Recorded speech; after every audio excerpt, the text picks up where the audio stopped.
Talas daryosi bo'yidagi ruhdan ilhom elish kerakki, hargizmi Manas daryosi bo'yidagidan emas. Ular Xitoylarni Sharq Turkistondan boshlab qo'g'lab, Saddikinning ichiga tiqvatgan edi.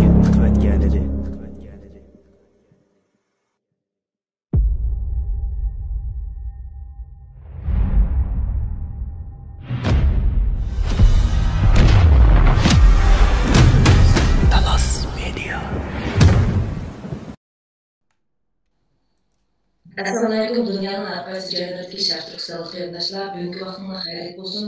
Talas böyle nəhəmyadan qoyduğunuzdan hoş geldiniz. Bugün bizimle nəhəmyat arkadaşımızla keçib qaldı.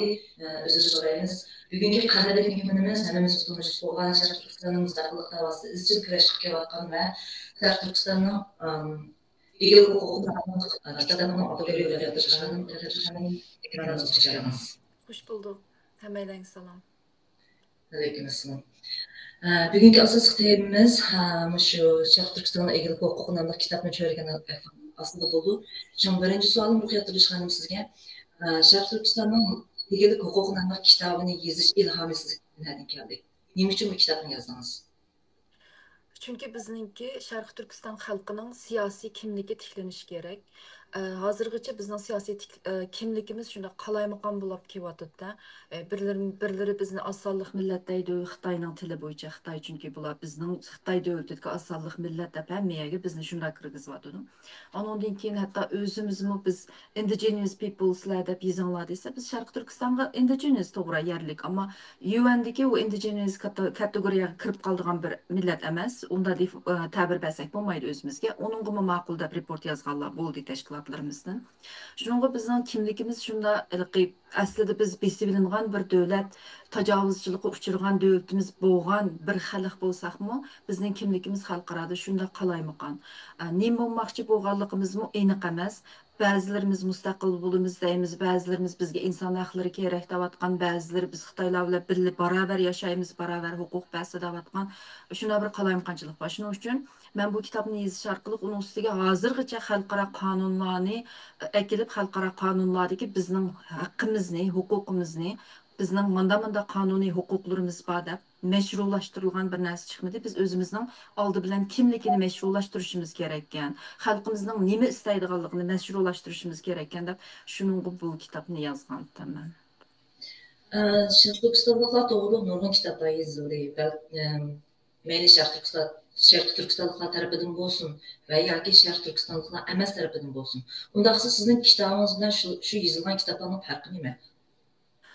To'g'ri nurg'un kitoblar yozildi, lekin bu kitoblarninki ko'pinchisi tarixiy, falsafaviy kitoblar yoki o'zniki biosi degandakchu, shaxsiy tarixiy yoki Sharq Turkiston tarixiy, undan falsafaviy, undan adabiy ashtaq kitoblar yozildi. Ammo bizning Sharq Turkistonninki besilingan zamin ekanligi, cho'qim xalqaro qonun bo'yicha mustaqil bo'lishimizning mashru bir narsa, legitimate ekanligi, egilik huquqimizning butun xalqaro qonundan e'tirof qilinmag'idek bir yeri yo'q ekanligini, xalqaro qonunlarni akilib turib, Xitoyning butun sapsatisiga xalqaro qonun bilan, tarixiy pakt bilan debate qilib, ya'ni munozir qilib turib, oldiga tashlab, vaqti kelsa xalqaro sudda mana bizning masalamiz ma'vu deb bir case qilish sifatida bir narsa yozilmadi. Shuningga men shu farqi mencha shu boshqa kitoblardan. Undaqsa boshqa kitoblarning farqi men bunda o'ylayman. Men Şərq Türkistanlıqlar to'g'risida kitoblarni o'qidim. Mening ko'nglimda hozirgacha hech qanday bir kitobda Şərq Türkistanlıqlarning xalqarodagi mustaqil huquq yozilgan bir kitap yo'q. Demak, sizin kitabınız hesabda shu bizning Şərq Türkistanning mustaqillik huquqini tunji qatam xalqaro qonun taklif qilib yozib chiqqan kitap desakmi bo'ladimi? Ha, to'g'ri, shu shaklda yozdim. Undaq olsa, biz bugün asaslığı şu kanuni tərəfindən bugün bir söhbət etməyən olsa, ötən qıdam söhbətdə avaz yaşmağalıq tüfəyəldən biz bu qıdam söhbətini yəni qaydan uğraşdırdım. Bəlkə sonra qayda keçmək mümkün bizim xeyirdaşlarınki doğru düşünüşünü. Birinci sualım, undaq olsa düşkən sualların arasında 11 bitimini etiraf qılmayımız deyənlik Əhmədcan Qasımini satqın deb qarğanlıq bulamdı. 11 bitimni e'tirof qilmaymiz deyishdan burun avval 11 bitimni nima uchun e'tirof qilmaymiz? Buni deyish kerak. Undaq bo'lsa 11 bitimning xalqaro qonun o'rni nima? Biz buni xalqaro qanday tushuntiramiz? 11 bitimning xalqaroda o'rni yo'q birinchidan. Bu Gomindang bilan qilingan. Gomindang xalqaro zaten hozir e'tirof qilmoqliq. Şu vaqtida Gomindan təslim bo'lgan. Onun ustiga Gomindanning Sharqi Turkistonda bir iliqi state deb e'tirof qilingan bir hukumati yo'q. U vaqtida Gomindanning so'ratgan odamlari birdam Stalin tarafga, birdam nimaga shu Gomindan, ya'ni Nanjing hukumatiga eg'ib o'tirdi turgan bir militaristlarchi. Ba'zida o'zlariga o'zlari Sharqi Turkistonda podshohlik qurib olmasiga. Onun ustiga Gomindan degan u vaqtida Sharqi Turkistonning hamma yerini kontrol qilganmi emas. Biz Sharqi Turkiston Cumhuriyetini bir davlat shaklida rasmiy qurgan. U Gomindan degan birdan bir hukumat emas. Am birlashma hukumat deb qurganda u yerda u xalq ularninki bu bitimni e'tirof qilmagan. Onun ustiga bu Ahmadjon Qosimi Rusning adami. Bizning Sharqi Turkiston xalqiga vakillik qilmaydi u. Rus tarafidan tarbiyalab avatilgan bir agent, agent. Shuningga bu xalqning irodasiga, milliy irodasiga vakillik qilgan bir bitim emas. Ashtaq bo'lganligi uchun buni xalq qat'iy e'tirof qilmagan, Ilhon To'rimi e'tirof qilmagan. Shunga Sharqi Turkistonning yana tamg'isini ishlatib masalan Tarbig'atayning valisi Jang Jejongning o'zining xitimi bor. Gomindan o'zimi bu bitimni e'tirof qilmagan. Bu bitim faqat qog'oz yuzida qolgan. Bu Gomindan bir o'lgan narsa u yerda. Uning ustiga hech qanday bir undan keyin bu Gomindan bilan o'tirdagi bitim bir amaliylashmadi. Uni hozir Xitoyning ko'tarib chiqib yoki bizning ko'tarib chiqib Gomindan bilan shu nimasi biz nationalist Xitoy bilan shu bitimni tuzganligimiz uchun kommunist Xitoyga biz tava bo'lib ketamiz deb unda deydigan kulgulik bir narsa yo'q. Chunki u biz kommunist Xitoy bilan tuzmadik u bitimni. Birinchidan, ikkinchidan u Gomindan yo'q u yerda. Uning bir davlat deb e'tirof qilinmagan, bizning xalqimizga vakillik qilolmaydi. U bitimni vakillik qilolmaydi chunki Ahmadjon Qosimov shuni tuzib kelgan, bizning xalqimizga vakillik qilgan birisi emas. Xalqaroda e'tirof qilinmaydi vaqti kelsa, chunki xalqimiz uni e'tirof qilmagan. Rusning agentida u odam. Shuningga bu bitim undaqiligi bizga kuchga ega, xalqaroda kuchga ega oldimizga Xitoy tashlab turib oladigan bir narsa emas. Ashta tashlab turib oladigan narsalarni vaqti kelsa u qog'oz degan qog'ozda qoladi. Masalan, men Polshaning o'tgandim dedim, Curzon Line bor. Bu Curzon Line Yaltada nima qilingan shu Polshaning sharq tarafini Rus Stalinga berib o'timiz deb Yalta shartnomasida deyilgan. Masalan, u Yalta shartnomasi degan cho'ng davlatlar cho'qim qo'l qo'yib qilgan narsa u xalqaro e'tirof qilib butun davlatlar nima qilgan. Shu vaqtida shu Yaltaniki, nimaniki Polshaniki surgundagi liderlari qattiq qarshi chiqib buningga mantiqiy vatan Angliyaga bular Angliya uchun German qarshi urushmagan u. Mantiqiy vatanparvarligimni davlatimning yerimini berib atgandek suyuqlandirmadim deb bak ochiq ketgan mashhur bir gapi bor bu odamning. Shu bak qattiq qarshi chiqib partizanlik urushini to'xtatmay bermaymiz bu yerga deb turib olgandan shu Yalta kelishimini o'zgartib uningmi oxirida nimani kirgizdi. Undan so'ng Germanda urushda biz g'alaba qilsak Germanning sharq tarafini Polshaga beraylik deb Germanning sharq tarafini Polshaga berdi. U qog'ozlik narsalar putilib ketib cho'qim o'zgarmaydigan undan narsa yo'q. Masalan, nurg'un xalqaro qonunlar, nurg'un narsalarga amal qilmay davlatlar o'zi bilgan ishni qilyotsa, kuch tarafda turdi-da narsalarchi. Unda xo'sa, men muhim bo'lgan bir nuqta chiqdi. Bu bo'lsa, Bekrak Ahmadjon Qosimov satqundan Bekrak Çinligi so'tqaga tabayana Sovet tarafidan bizga kirgizilgan bir jasus agent deb tushungan vaqtida bu 11 bitim Sharq Turkistonliklarning irodasiga o'zining chiqargan qonunimisiga irodasiga deymiz endi qaroriga vakillik qilolmaydi degan bir narsa chiqdi. Shundaqmi? Vakillik qilolmaganligi shu vaqtda aniq bo'lgan. Jang Jejong o'zining xitidimi degan. Uning ustiga Ahmadjon Qosimov u Sovet tarafidan tarbiyalanib avatilgan odam bu bir bulam emas. Gomindan hukumati yo'q. Ham uning ustiga u Xitoy hozir biz Xitoy bilan deyishyapmiz bu gapni. Xitoy bilan tuzmadik-da bu kelishimni. Undan keyin shu hozir ikki savol javob chiqib bo'ldi. Unda bo'lsa milliy armiyaga keyin milliy armiyaga o'tishdi. Tushunadigan birisi. Ham milliy armiyani Xitoyning 6-korpus qilib kutib oldi. Buni isbotlash qiyin, buni qanday qaraysiz? Milliy armiya urushmagan bo'lsa, u Stalin bilan Mao Zedongning besimi tufaylidan urushmadi. Hamda urushmaganligi shunga Xitoy deydi, biz tinchlik bilan kirgan sizlarga, o'zinglar xohlab bizni qabul qilgan, biz tajovuz qilmadik deb xalqaro qonundagi tajovuz qilib bir davlatga yana bir davlat kirsa bo'lmaydi degan aniq qonunlar bor-ku. Shu qonunda o'zini haqliqqa chiqarish uchun biz tajovuzchilik qilib kirmadik, tinchlik bilan ozod qildik deb. Peaceful liberation deydi Xitoy. Ashta deb turib oldi, bu o'zini xalqaro qonunda legitimate, ya'ni meşrulashtirish va qonuniy nizomlarga o'zining tushadiganligini isbotlash uchun da'vatgan gapi.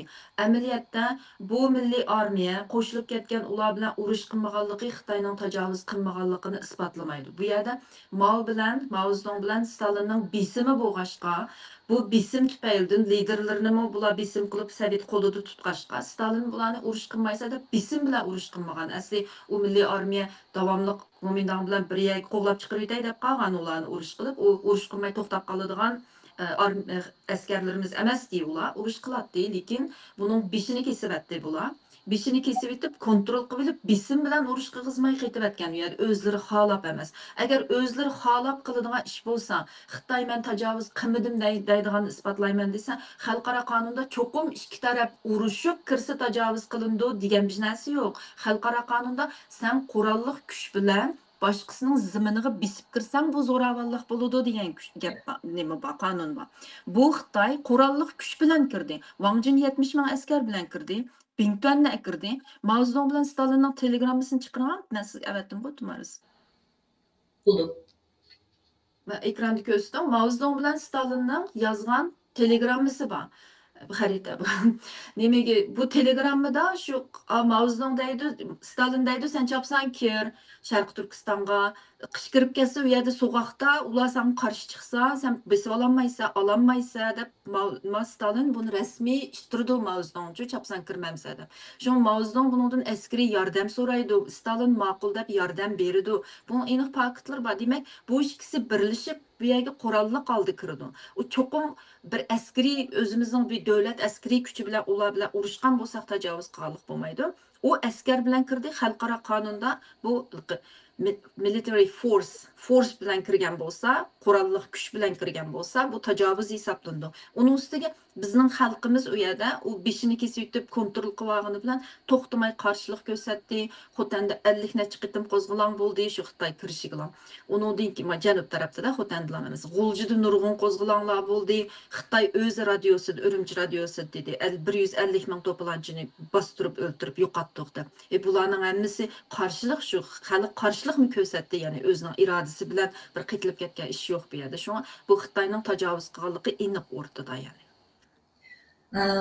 Sizningki o'tgan qatim bunda bir gapni degandek esimda bor. 11 bitim imzolangandan keyin masalan Sharq Turkistonni o'zlarining bir o'lkasi qilib bekitimiz degan vaqtda Sharq Turkistonliklar o'zlari zaten Sharq Turkiston deb atab kelganligi toki machinchilikga o'lkaga aylanganlik to'g'ri bir nimani isbotni ko'rsatgandingiz. Shu to'g'ri bir so'zlab aytgan bo'lsangiz. Sharq Turkiston xalqi u vaqtida Sharq Turkiston Cumhuriyetini qurib bo'lgan. Sharq Turkiston Cumhuriyeti xalqarodagi Montevideo Convention'dagi bir davlat olsa qanday olsa davlat degan shartga tushidi degan bir 4 turlik shart bor. Shu 4 turlik shartga bizning Sharq Turkiston Cumhuriyeti tushidi. Birinchisi cho'qim uningki shu davlatningki shu hukumatni e'tirof qiladigan, mashru deb qaraydigan xalq bo'lish kerak. Bizning xalqimiz Sharq Turkiston Cumhuriyetini e'tirof qilgan Sharq Turkistondagi xalq. Hech qachon Kuomintangni yoki Xitoy hokimiyatini e'tirof qilgan emas. Bugungacha e'tirof qilmoqlik kirgan kunidan tortib. Shu xalqaro qonundagi birinchi shart xalq bo'lish kerak. Xalq e'tirof qilish kerak, mashru deb qarash kerak. Bu birinchi shart shu yergi hukumatida Sharq Turkiston Cumhuriyeti hukumatini bizning xalqimiz e'tirof qilgan. Buningga tushidi. Undan keyin cho'qim bir mustaqil bo'lmaydi. Nerede mustaqil bo'lsa deydi. Xalqning davlatga kirib u yerdagi bir ko'chman xalq, masalan biz Kanadadagi Uyg'urlar Kanadada mustaqil bo'ldim desa, u mashru emas, xalqaro qonun tarafidan hech narsa e'tirof qilinmaydi u. Ammo sizningki cho'qim o'zingiz ega bo'lgan shu yerga yerlik bo'lgan bir territoriyangiz bo'lish kerak deydi qonunda-chi. Bu cho'qim shu mustaqil bo'lma deydigan. Bir o'zini bir davlat desa, sen davlat bo'lish uchun seningki xalqing sening hukumatingni e'tirof qilish kerak. Seninki cho'qim bir territoriyaring bo'lish kerak deydi. Bizning bir Sharq Turkiston degan xaritamiz bor. Aniq chegaralarimiz chizilgan-chu. Undan keyin shu yerda bir hukumat bo'lgan bo'lish kerak deydi, ya'ni government-chu. Sürgün hükümetteki hükümet emas, şu hükümet yani şu territoriyada çoğun bir hükümet oluş gerek deydi. Yani özünü hükümetten kanunlarını çıkargan, mesela şu devletini başkurduğun bir hükümet oluş gerek deydi. Şarkı Türkistan Cumhuriyeti'nin baş düzümleri boğan, mekteplerini açkan, doktorxanalarını açkan, milli armiyası boğan, pasportları bo'lgan, puli bo'lgan, ya'ni bütün sistemisi bir davlatda bo'lishga tegishli sistemning hammasi shu yerda bo'lgan. Shunga bo'yliqi davlat nimasi kirdi. Mumkin boshqa davlatlar bilan diplomatik munosabatga kira olish kerak deydi. Bu narsa bizning Sovet bilan shu vaqtida Sovet nimasi bilan azroq munosabatimiz bo'lgan, diplomatik mal almashtirish, ya'ni ularning qurol ilib biz jung teri bergan degandek savdo munosabati bo'lgan, diplomatik munosabatlarimiz bo'lgan. Lekin bu deganlik bu uchinchi shart ham bir davlat bo'lish uchun cho'qim deganlik emas. Hech qanday davlatlar e'tirof qilmaymi, davlat deb tutib tura olsangiz davlat bo'la olasiz. Chunki boshqa davlatlarning e'tirof qilishi politikal narsa. Ishiga kelsa, o'zining siyosatiga, o'zining manfaatiga tushsa e'tirof qildi, tushmasa e'tirof qilmaydi. Masalan, hozir Afg'onistonni Xitoy e'tirof qilyapti, Amerika e'tirof qilmaydi. Shunday gap shu. Bunda olsa, hozir siz men so'raydigan yana bu savolga javob berganda qilsiz, Sharq Turkistondagi mustaqil bo'lish mash'uriyati haqida. To'g'rimi? Shu savolga javob chiqdi, shundaymi? Yo'q, men o'zimiz o'z vaqtida 1944 qurilgan Sharq Turkiston Cumhuriyeti shu yerdagi mashru davlatmidi, ya'ni biz davlat bo'lganmi deganga javob berdim men. Ammo biz javob bergan bo'lsangiz, Sharq Turkiston. Uningga javob berdim, lekin biz Sharq Turkiston besivilingan davlatmi desa, Xitoy san besivilingan davlat emas desa, u javobim faqat bir tarafi, birli qismida. Unimi deymiz? Masalan, biz Sharq Turkiston degan ashta bir cumhuriyatdi, ashta bir davlatdi, sen besib olganda. Abiyam dedim, ikkinchi sharti bor, bir davlatning besivilingan bo'lishi uchun cho'qim tajovuz qilib kirgan bo'lishi kerak boshqasi edi. Unimi deb o'tdik, Xitoy tajovuz qilib kirdi, qurolli kuch bilan kirdi edi. Uchinchi bir sharti bor, buningda nim bo'lishi kerak deydi.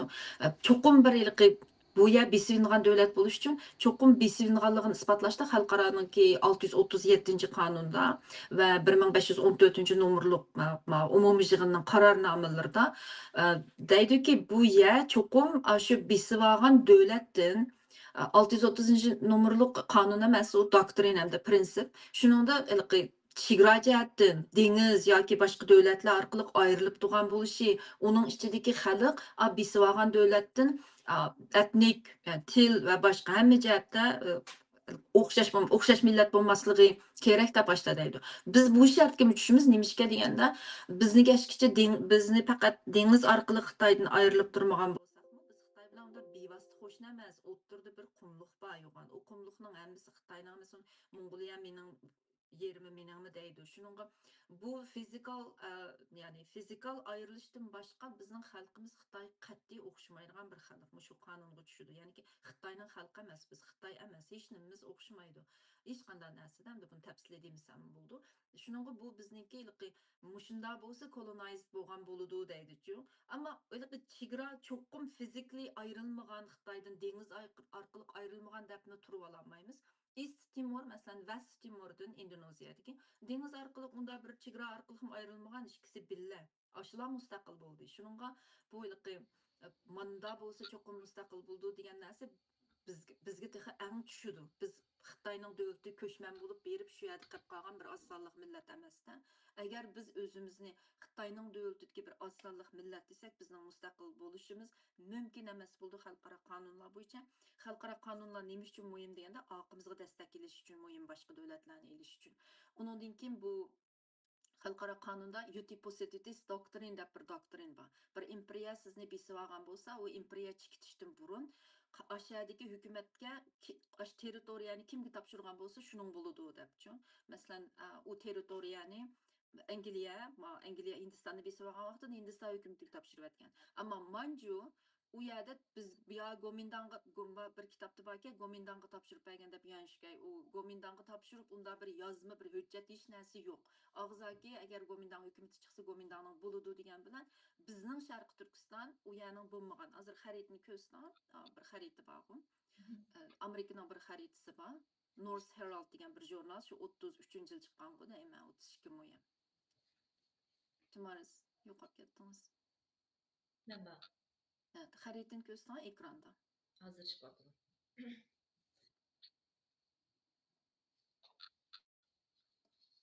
Ya'ni bizning u yerda bu shu vaqtida Manju hukumatining unda bir berayotgan narsa yo'q. Gomindangmi bizning shu vaqtdagi agar Sharq Turkistondagi hukumat Gomindang deyish to'g'ri kelsa, u yerda bir Gomindang state emas, militarist u. yerda bir isteklab e'tirof qilinadigan hech qanday shartga tushmaydi u Gomindan. Chunki birdam Sovetga beqinib, birdam Nanjing hukumatiga beqinib, birdam o'z oldimga pul chiqarman deb yurgan vaqtlari yo'q. Shuningga uningga tushmaydi. Undan keyin bu Gomindanninki u yerdagi narsa bir huquqliq bir yolg'iz davlat emas, manju Gomindan qilib beradigan. O yerda Gongchandangmi ayrim, kommunistlarmi ayrim bir davlat bo'lib chiqdi. Tibet ayrım özünü hükümetdeydi. Şarkı Türkistan bizni hükümetdeydi. Bu hiç qaysı bir manju ma territoriya senin oldu deb berip etken manda näsi yok. O şu bütün territoriyada birisi de çıksa şununla bägen boldu. Eğer Gomindanğa bägen bir hüccet çıkıp kalgan təqdirdimi? Hazırgıç onda hüccet yok. Fakat ağzaki degan näsi toğrusida gaplar var. Özü de vargan Gomindanın üçün. Onda hüccet çıkkan təqdirdimi? Bu hüccet kanunsuz oludu. Çünkü o pakatlı Gomindan emas u yerdeki hükümet uçaqda. O garip itiraf qilgan ular o yerda kommunizmi chiqqan. Bizim özümüzni ayrim davlat deb u yerda davlat qurgan. Şoň bu birdan bir davlat emas Gomindan. Onkin bu Xitoy hukumati besib kirgan vaqtida Xitoy hukumatiga bira bizni besib olgan bira imperiya birasi mana o Sharq Turkiston sening bo'lsin deb mandatoriy berib etgan bir hujjat yo'q-ku. Ma territoriya sening bo'ldi deb. Xuddi ma Ukraina ma bu Qrimni öz vaqtida Sovet başlanğanda berib etgan unda bir iş yo'q-da. Şuningga bu beklama bizning hamma jihatda qonunsiz bu Xitoyning da'vatgan gaplarining hammasi o'tirib qo'ygan faktlarning hammasi. Unda sanayt aniq bo'ldi. Yana bir savol, shu Sovet ittifoqi parchalangan. Xaritani ko'rsatmadingiz xo'roz. Chiqmadimi? Men xaritani ko'rsataman.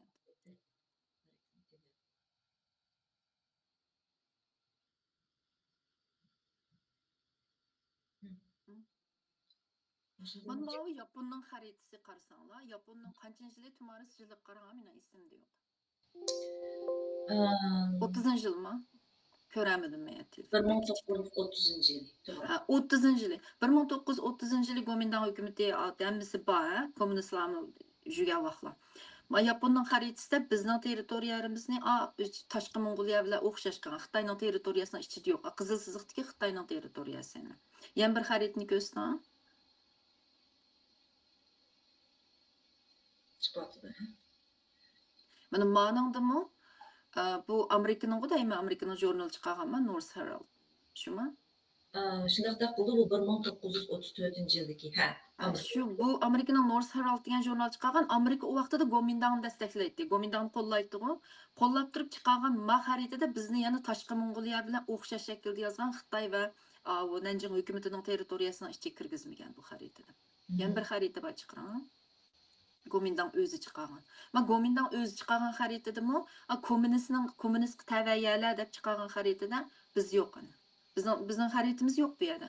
Demak, u bizning territoriyamiz shu Manjudan keyinlar bu ayrim bir mustaqil bo'lg'ashqa shu xaritalarda mushta chiqqanda u yoki Manju yoki Gomindanning territoriyasining ichidagi bir yer emas biz. Bumi bir isbot shunishni ko'rsatib dedim. O'tganmi ko'rsatgan, lekin ovoz chiqmadi dedim men. Unda olsa, nurg'unlama Sovet ittifoqining parchalanishi to'g'riliq savollar bor ekan, shuni so'rabdi. Sovet ittifoqi parchalanganda ba'zan davlatlar mustaqillikka erishadi. Masalan, biz Cumhuriyatni bilamiz, ba'zan davlatlar erishmadi.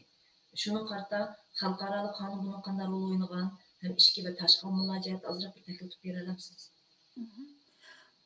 Sovet ittifoqi parchalangan vaqtida, masalan, republikalarning hammasi, republiklar, Ukraina o'z ichiga olgan republiklar hammasi mustaqil bo'ldi. Qozog'iston, Qirg'iziston, O'zbekiston degan Sovet republiklar. Chunki Sovetning qonunida avtonomiya bo'lsangiz, shu republikning ichidagi mustaqil bo'lish huquqingiz bo'lmaydi, constitution uchun. Bu qonun bo'yicha burunqi Stalin bilan tuzilgan Sovet o'zi shu vaqtida o'z taqdirini o'zi belgilaydi degan xalqarodagi qonun chiqqanda bu republiklarning hammasini vaqti kelib referendum bilan o'zi mustaqil bo'lamiz desa mustaqil bo'ladi degan shunday qonun bor. Şu bularning hammasi mustaqil bo'ldi. Chechenmi masalan avtonom, republik emasdi. Anadagi Abzaqlarmi Georgiyaning ichidagi bir avtonomiya. Ular mustaqil bo'lamiz dedi, shuna kurash qildi, nim qilib ama o nimo Georgiyaning ichidagi bo'lgan bilan Georgiyani bo'linib chiqamiz dedi. Ama Sovet nimishga buni qo'lladi, avtonom bo'lsinmi deganda Georgiyani g'arib qo'llaydi chunki NATO-chu.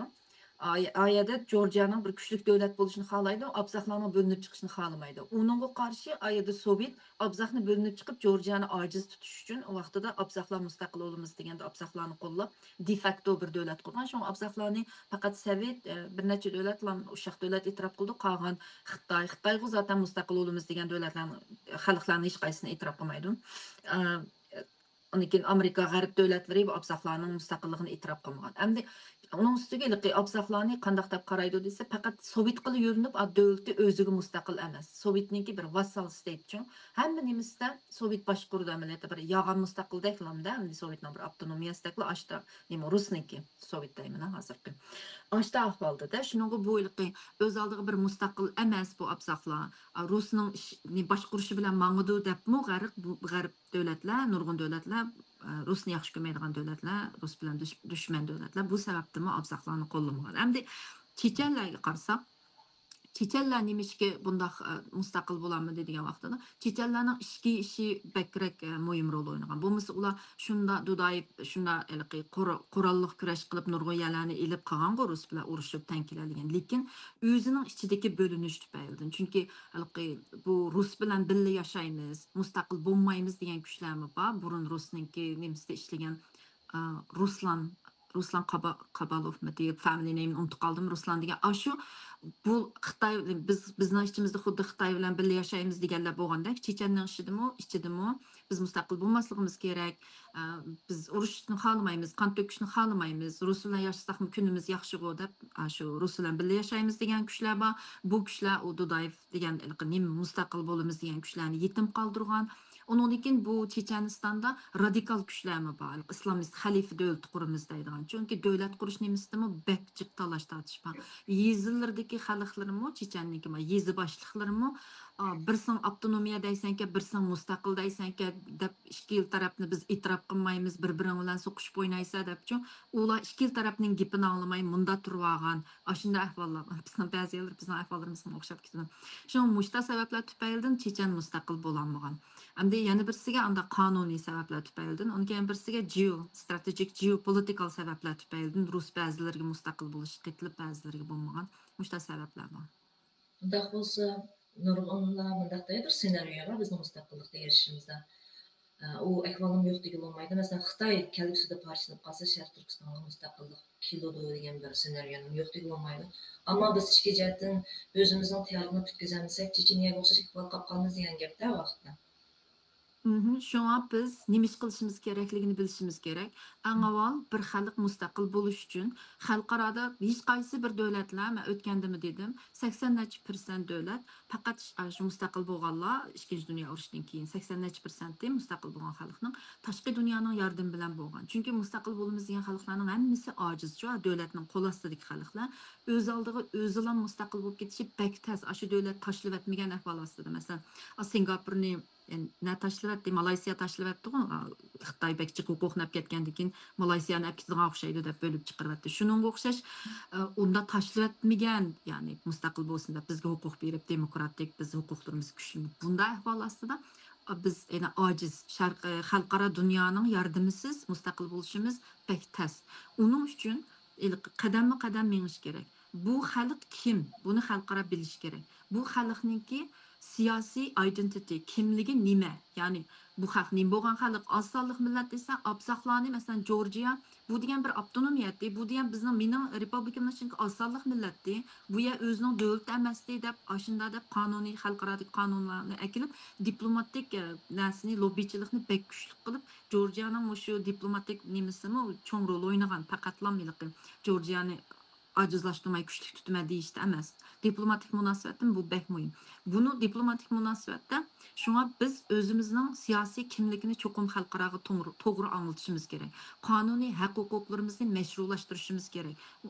Özümüzü meşrulaştırışımız kimlikimizni. Kanuni xalqaradaki kanuni hak hukuklar bilen o'ttirg'i tashlashimiz gerek. Bu bir. Anondan keyin ikkinchisi biz şu müştahiliqi statehood agenda, yani biz qanda davlat quramiz degan narsadimi cho'qim birlikka kelishimiz kerak. Xalqaroga bizningki xalqaro tinchlikqa foydali bir davlat bo'lamdi vaqti kelsa, yoki ishga urush chiqaradigan bir davlat bo'lamdi, yoki bular mustaqil bo'lib qolsa birasining vassal state bo'lamdi, ashadiki uning xalqaroga bölgəyə qanday ta'siri bo'ldi degan nurg'un geostrategik masalalar bor.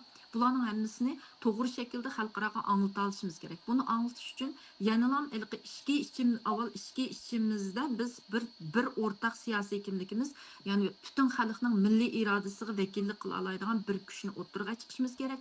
Bunday kuchni o'ttirg'a chiqish uchun shu xalqning shu mustaqil bo'laman degan milliy irodasi bormi? Bor bo'lsa, amisa ma'lum mustaqil bo'laman deganning orqasida tursa, qo'llaysa. Shunami? Ish qildi deblar, masalan, ish qilish kerak. Men ish qilishga qarshi emas.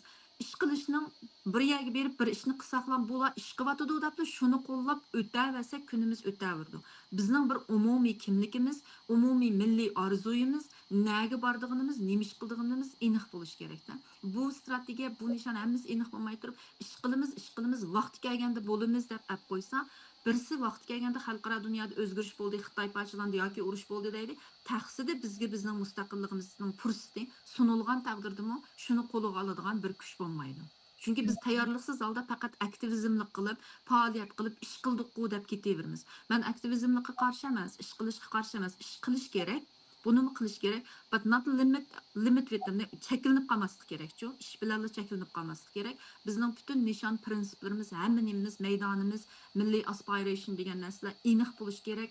Qonunlar bilan isbotlab, tarixlar bilan isbotlab, xalqaro qonunda diplomatik munosabatlarni o'rnatib, diplomatik munosabatlarda buni aniq o'ttirib qo'yishimiz kerak. Bo'lmasa, biz Baskova va Ispaniyadagi shulardek bo'lib qolamiz. Baskoning ahvolini men qarsam bizga bek o'xshaydi ekan.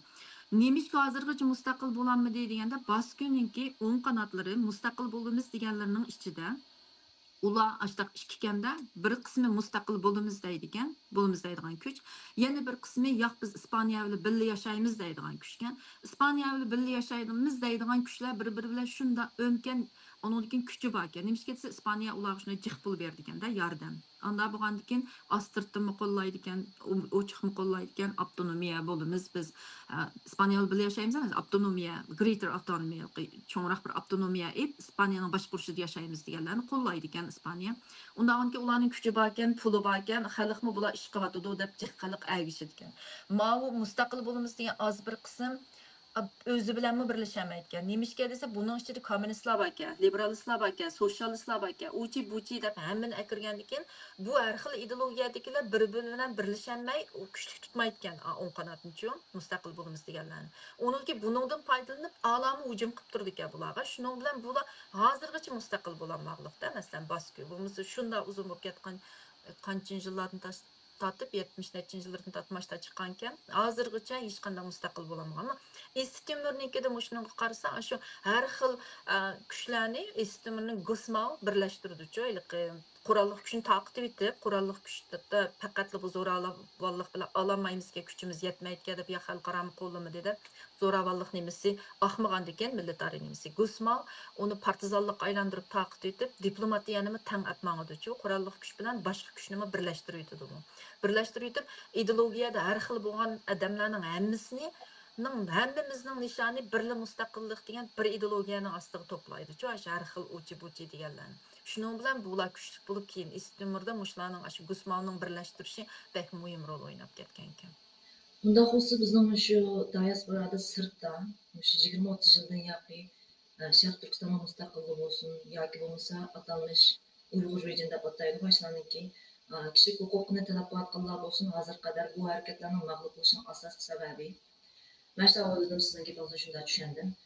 Bizdeki siyasi kimlik aniq emas. Hozirgacha bir siyasi kimligimizni birlashgan holatda chiqarolmadik. Ikkinchidan bir siyosiy gavda shakllangan tufaylidan hozirgacha bizning bu harakatlarimiz asosan aniq bo'lgan bir unum ko'rinmadi hisobda.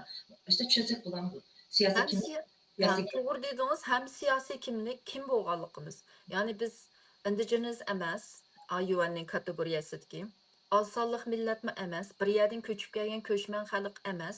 Biz Sharq Turkistonga yerlik bo'lgan, davlat qurgan, tajovuzchilik uchirgan, bisilingan xalq degan kimlik tiklanish kerak. Ikkinchi kimlik biz shu bir identity bo'lganda Uyg'ur desa, sen Uyg'ur degan bir millat deb turib oldi-chu, territoriyadan quruq qoldigan ish chiqdi. Shuningga Uyg'ur degan shu Sharqi Turkiston identity degan siyosiy kimlikni tiklash kerak. Sharqi Turkiston mustaqil bo'lmoqchi, ya'ni bir Uyg'urlar emas u yerdagi. Unda desa Uyg'uristonchi deydi. Uyg'uriston desa boshqa millatlarmi bor? U vaqtida buni yana boshqa aytishga to'g'ri keldi. U vaqt kelganda qo'yiladigan ismlarchi shu yerdagi. Shuningga hozir biz bu ismni chiqarib, birisi Uyg'uriston, birisi Sharqiston, Sharqi Turkiston, birisi biz Uyg'urning davosini qilamiz, boshqa millatning davosini qilmaymiz desa, birga kelamaydigan gap. Bizning bir milliy aspirationimiz, siyosiy kimligimiz o'ttirg'i chiqmaydigan gap. Xalqimizning milliy aspirationsi, arzusi, ya'ni milliy irodasi bir Uyg'urni mustaqil qilish emas. Territoriyani, bizning besilingan davlatimizni mustaqil qilish. U territoriyada yolg'iz Uyg'ur yashamaydi, shuna bo'lganligi uchun biz Sharq Turkiston kimligini tiklashimiz, Sharq Turkiston davlat kimligini biz besilingan xalq degancha boya deganimdek. Anondan keyin bizning milliy irodamizni xalqaroga sunishimiz kerak. Buningdan boshqa tanlash yo'limiz yo'q deb. Buningdan boshqa tanlash yo'limizmi batdi? Avtonomiya bo'lsaqmi bo'ldi, Xitoy bilan birga yashasaqmi bo'ldi deb yursak, har xil chechilib. Birlikka kelgan bir arzuni o'ttirg'i qo'yamizsak va bu bo'yicha bir strategiya, programmatik bir strategiya tuzib, bir kuch paydo qilamisak, haq taqsidi bir kuni mustaqilligimizni sunib asimi oladigan adam chiqmaydi. Ololmaymiz ya'ni. Bularning kuchi yo'q, bu yani davlat qilib boshqarib mustaqil davlat bo'ladigan. Shuning bular bo'lmasin, boshqasi bo'lsin ya deydi-da, Xitoy parchalansimi, haq o'zini boshqarolmaydi. Bular bir davlat bo'lishni uqmaydi, o'zining nimaligini uqmaydi, o'zi bilan o'zi talishib urushib yurdi. Shuningga bularning eng yaxshisi boshqasi boshqarsin deydi u xalqarochi. Bunday olsa, masalan, ba'zan tashkilotlar, ko'pincha tashkilotlarniki axirgi nishoni o'z taqdirini o'zi belgilash orqali ma'lum bir maqsadga yetish, o'z taqdirini o'zi belgilash deydi. Ondan keyin nima deyish demaydi, faqat o'z taqdirini o'zi belgilash orqali o'zimizning siyosiy taqdirini belgilash deb yozilgan nizomnomamizda. Agarda bizning ichki omillarimiz aniq bo'lmasa, masalan, siyosiy kimligimiz, siyosiy gavdamiz shakllanmasa, o'z taqdirini o'zi belgilashimiz mag'lub bo'lamiz degan gap shundaqmi? Öz taqdirini o'zi belgilash degan ikki turli bo'ldi, ichki va tashqi. Tashqi jihatdan öz taqdirini o'zi belgilash degan shu mustaqil bo'lish degan gap. Ichki jihatdan degan shu ichki jihatda shu davlatning ostida ba'zi haq-huquqlarini ilib yashash degan gap. Shunga biz ilqi bundaq mujmal gap bilan mangmay, hamda bizning ba'zi tashkilotlarimiz öz taqdirini o'zi belgilash deb mingib, vaqti kelganda mustaqil bo'lamiz deb shu vaqtida davomamdoq deydigan ishlar borchu. Ammo bu bizning hamma narsamiz aniq bo'lish kerak. Vaqti kelganda tuyuqsizlik bo'lib qoladi deb osmondan tushmaydi. Uningga bir tayyor bo'lgan kuch bo'lish kerak. Masalan, Qrimninkini misol qilib bersam, Qrimninki ruslar Qrimni Stalin deport qilib tatarlarni. Rusning nemisini demografik jihatdan Rusninki nupusni u yerda 65% ga chiqarayotganchu Qrimda. Unda bo'lgankin bulaylik Sovet parchalangan vaqtda unisiga Qrim Ukrainaga qaraydigan bo'lgidagi bir avtonomiya, Ukrainadagi republika emas. Shuning bilan u Qrim o'z oldiga mustaqil bo'lamiz deb chiqarmagan tatarlarchu. Chunki u yer 65% ovoz u rus bilan birga yashaymiz deydi-da, ular rus tilida gapirgan rus bo'lgandikin.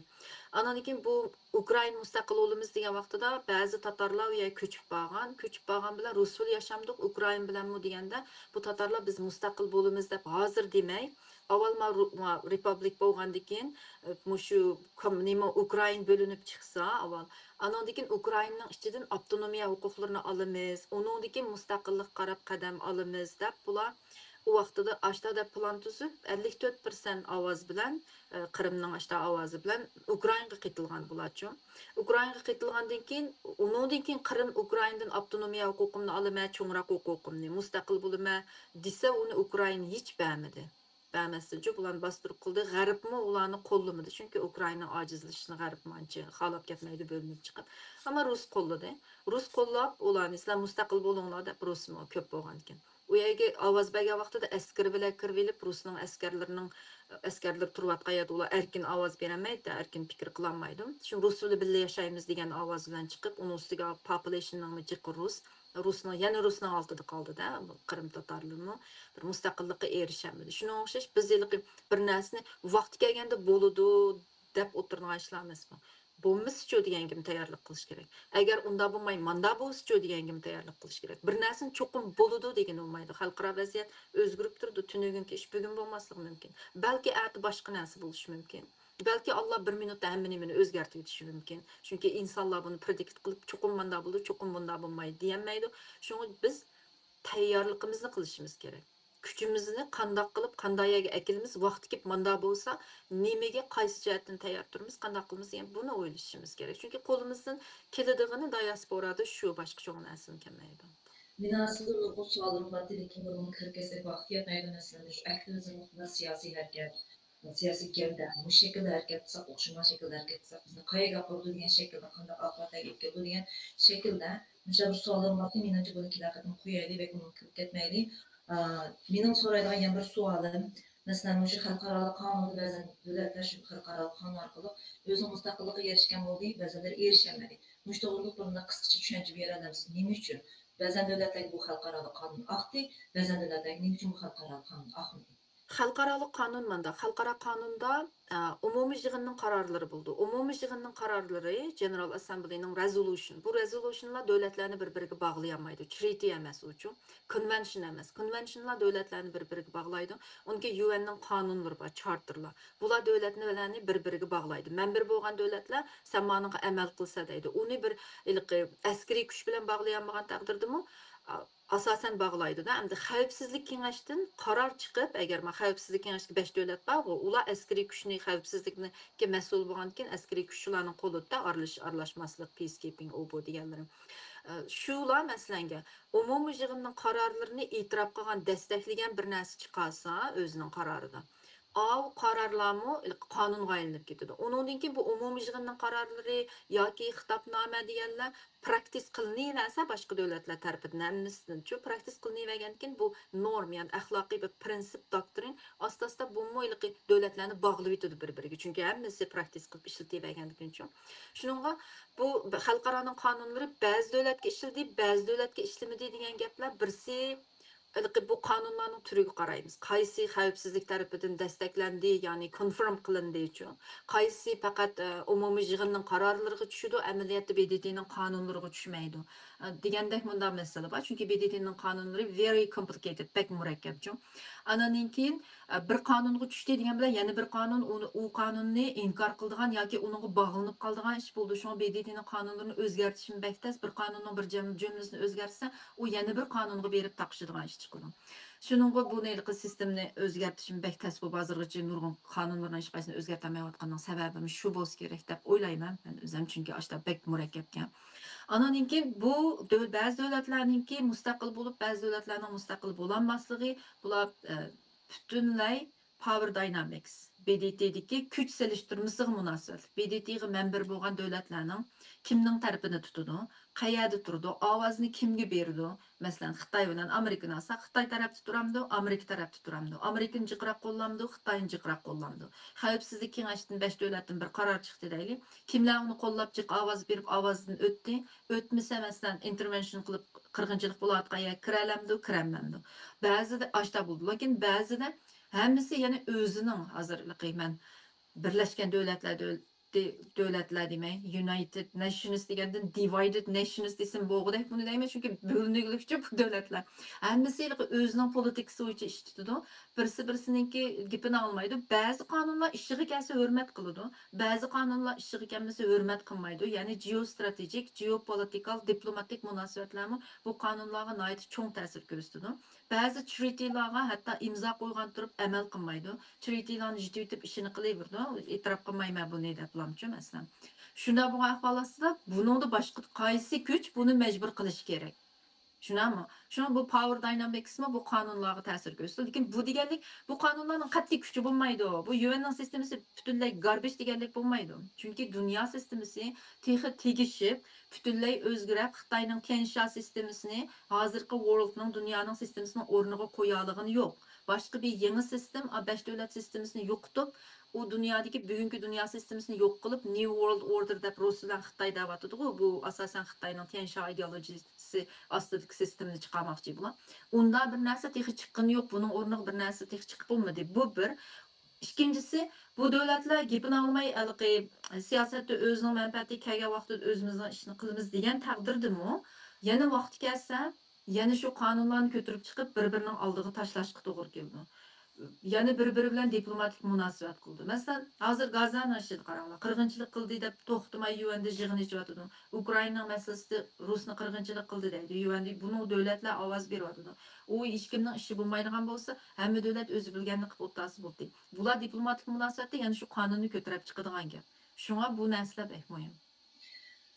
Siz ham degandek biz o'zimizning mustaqilligini har xil ssenariyada o'ylashimiz kerak, har xil shaklda o'ylab shunga yetishimiz kerak dedingiz. Endi bizning xalqimiz ham shu Sharq Turkiston mustaqillik davosini diaspora qilayotgan 20 necha yildan beri qilayotgan tashkilotlarimiz bo'lsa, mana bir nuqtaga ahamiyat bermayotganda, kam jur'at qilmayotganda. Chunki Xitoy bizning azaldan o'sha terroristga, ekstremistga bog'lab turib bizning qurolli kuchlarimiz shakllanishining oldini oldi uchun xalqaro masalanga qonunli qildi. Masalan, bizim şu yumuşak güç orqali, xalqaro qonun orqali bizning mustaqilligimizga erishmayman, bu qilish mumkin degan ehtimolimiz yo'q deb bo'lmaydi. Bundaqda biz qattiq kuchlarga qarshimiz kerakmi? Undaq bo'lsa bu qattiq kuchlarni qanday xalqaro qonunlashtirishimiz kerak, qanday qon shu holatga yetalaymiz degan nuqtasida o'ylash vaqtimizmi? Albatta qattiq kuchlarimiz bo'lishimiz kerak, ammo qattiq kuchlarimizni qanday qilib meşrulaştıramiz deydigan bu narsa xalqarodagi qonunlarda bir o'zini qo'g'daydigan xalqning o'zini qanday shaklda qo'g'dishi bostirilmasligi kerak deydi. Shuning uchun bu bizning o'zimizni tajovuzchilik uchrab o'zimizni qo'g'dayotgan bo'lsak, u qattiq kuchimizning bo'lishi yo'lliq defense, yo'lliq qo'g'dinishga kirdi-chu, mandaqcha aytganda. Shunga bu qattiq kuchning bo'lishi muhim. Ammo xalqaro vaziyatga qarash kerak. Xalqaro vaziyat, xalqaro dunyo, xalqarodagi davlatlar sening shu qattiq kuchingni qo'llamdi, qo'llamamdi. Qayerga kelganda qo'llaydi, qayerga kelganda qo'llamaydi. Buningga qarash kerak. Masalan, Istimurnikida qattiq kuchini qat'iy qo'llamay, bularnikiga xalqaro diplomatiyada bular zo'raman, bular terrorist qildi, undan bunda deb ketgandan keyin bek bisim eg'ir bo'lib ketgandan keyin Gusmal xalq shu qattiq kuchni partizanlikqa aylantirib, yumshoq kuchni birlashtirib, ichiga taqit etib, yumshoq kuch bilan birlashtirib atgan-chu buni. Ashta qila olgan bir lider chiqqan hamda Gusmal degan shu Istimurnikida.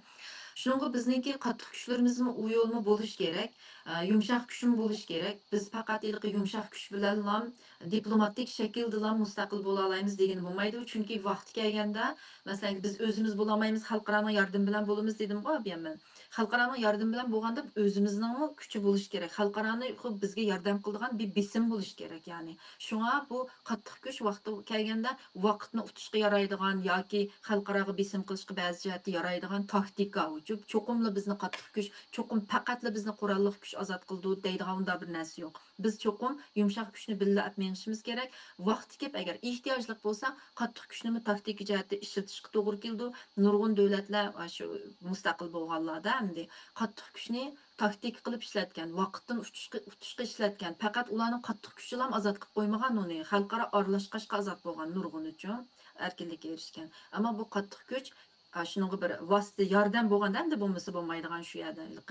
Ba'zilari hatto hech qanday qattiq kuchsiz, yumshoq bir shaklda bo'lgan. Unda talakilam degan mamda ufqunmaydi, shu har jihatdan tayyorlik bo'lgan yaxshi. Unda xusus siz hozir degan vaqtimizda muhim bir narsani o'tib qo'ydingiz. Qattiq kuchlarni meşrulashtirish kerak degan shaklda. Meşrulashtirish kerak demidi. Biz qattiq kuchlarni meşrulashtirish kerak deymi. Unda desakmi bo'ladi, qattiq kuchni emas, bizning butun milliy irodamizni, butun hamma etmayotgan yo'limizni meşrulaştirishga, ya'ni cho'qim biz har qanday bir shaklda mustaqil bo'lishga haqliq degan narsani meşrulaştirishimiz kerak. Faqat qattiq kuchni emas. Unda xusus shu qattiq kuchlarni bizning bir siyosiy gavdamizga, ya'ni bo'lish kerak, ham shu qattiq kuchlarni elib berayotgan qiyonadoshlarimiz bilan kelgusida yakun hozir bo'ladi. Bularda bir siyosiy kimlik aniq bo'lish kerak, shundaqmi? Siyosiy kimlik cho'qim aniq bo'lish kerak, chunki xalqaro yordam qilib bizni berib bilan biz jim o'tsaq unda ozod qilib qo'yadigan ish yo'q. Xalqaroni push qilib ba'zi yerda xavfsizlikka chiqarib qalamqon qilib zodi bular pek ozod erkin bo'lmaydigan degan yerga akildigan, vaqtni utadigan, taktikalik masalalarda qattiq kuchga ehtiyojimiz bo'ladigan ahvollar kelib chiqishi mumkin. Shuningga bu qattiq kuchnimi biz o'zimizningki biz Sharq Turkiston xalqining milliy irodasini amalga oshirishdagi bir qism, ya'ni harakatning bir qismi qilib ko'rsatishimiz kerak. Shunga qattiq kuchlarmi Sharq Turkiston xalqining irodasiga, Sharq Turkiston kimligiga vakillik qila olish kerak agar bu izlayotgan bir millatning ishini ko'tarib chiqaman desa. Bo'lmasa, chunki bu izlayotgan bir millatningki xalqaro qonunda bor. Masalan, bu qanchinchi 3314-qonunga qarasanglar, siz qo'ygan tunugu ashnoda zo'ravonlikqa qarshi turdi-chu butun dunyo. Öz aldığı üye bir yerde qalaymakan zoravallık qilsa, onu butunlay qarshi turdi. Ammo bir xalqniki, besilingan bir xalqniki u xalqni sen qurolliq kuch bilan ularniki irodasiga qarshi oldi bostirib unda qilmaysa deydi. Chunki u xalqniki o'zini qo'g'dash huquqi bor deydi. Abayim dedim, yo'lliq qo'g'dinish huquqimiz bo'ladi bizning. Shunga yo'lliq qo'g'dinish huquqini o'zini yo'lliq ko'rsatish uchun men ma xalqning kimligi, men tajovuzchilik uchirgan bir xalqning adami, shu xalqning kuchi deb ko'rsatish kerak o'zini. Bo'lmasa bizga vakillik qilolmasa, Sharq Turkiston kimligiga vakillik qilolmasa, Sharq Turkiston xalqining milliy orzusiga vakillik qilolmasa, boshqalarning yollanma askari bo'lib qolsa, u vaqtda u xalqarada bizning kuchimiz bo'lib deylik e'tirof qilinishi mutas bo'ldi diplomatiyada. Pek yaxshi oldu. Endi hozir biz dikkat etsek, şu lobbychilik deymiz, aktivizmlik deymiz.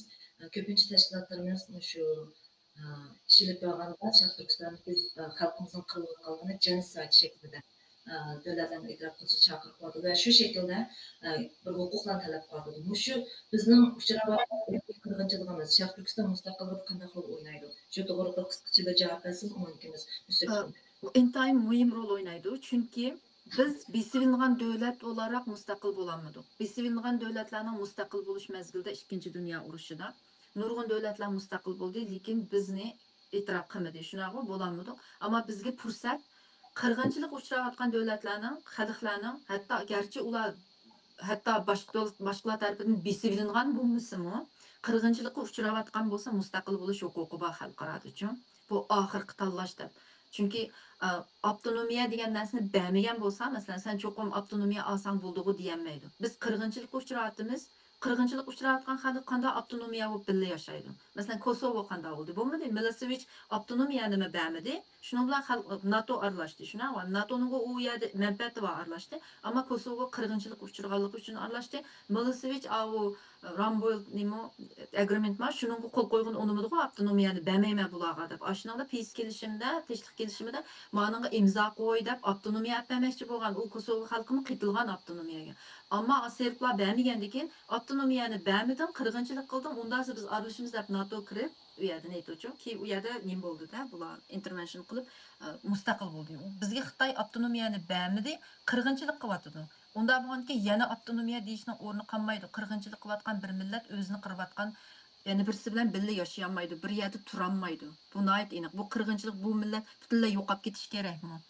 Biz davomli dunyoning beshini og'irtishimiz kerak. Nemishki biz mustaqil bo'lmaguncha bu bizning oxirgi tanlashimiz, boshqa yo'l yo'q. Mahalla qirilib tugab ketadi debchim.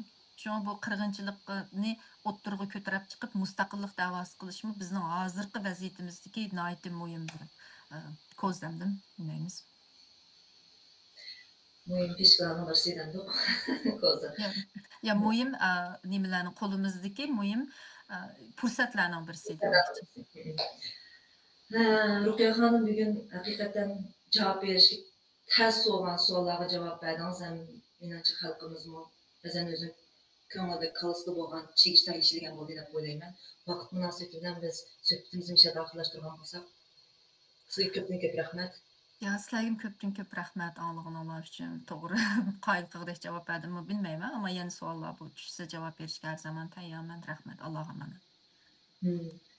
Manas daryosi bo'yidagi taslimchilik. Manas daryosi bo'yidagi taslimchilikdan emas, Talas daryosi bo'yidagi jasoratdan ilhom olaylik. Ko'rishgacha omon bo'linglar.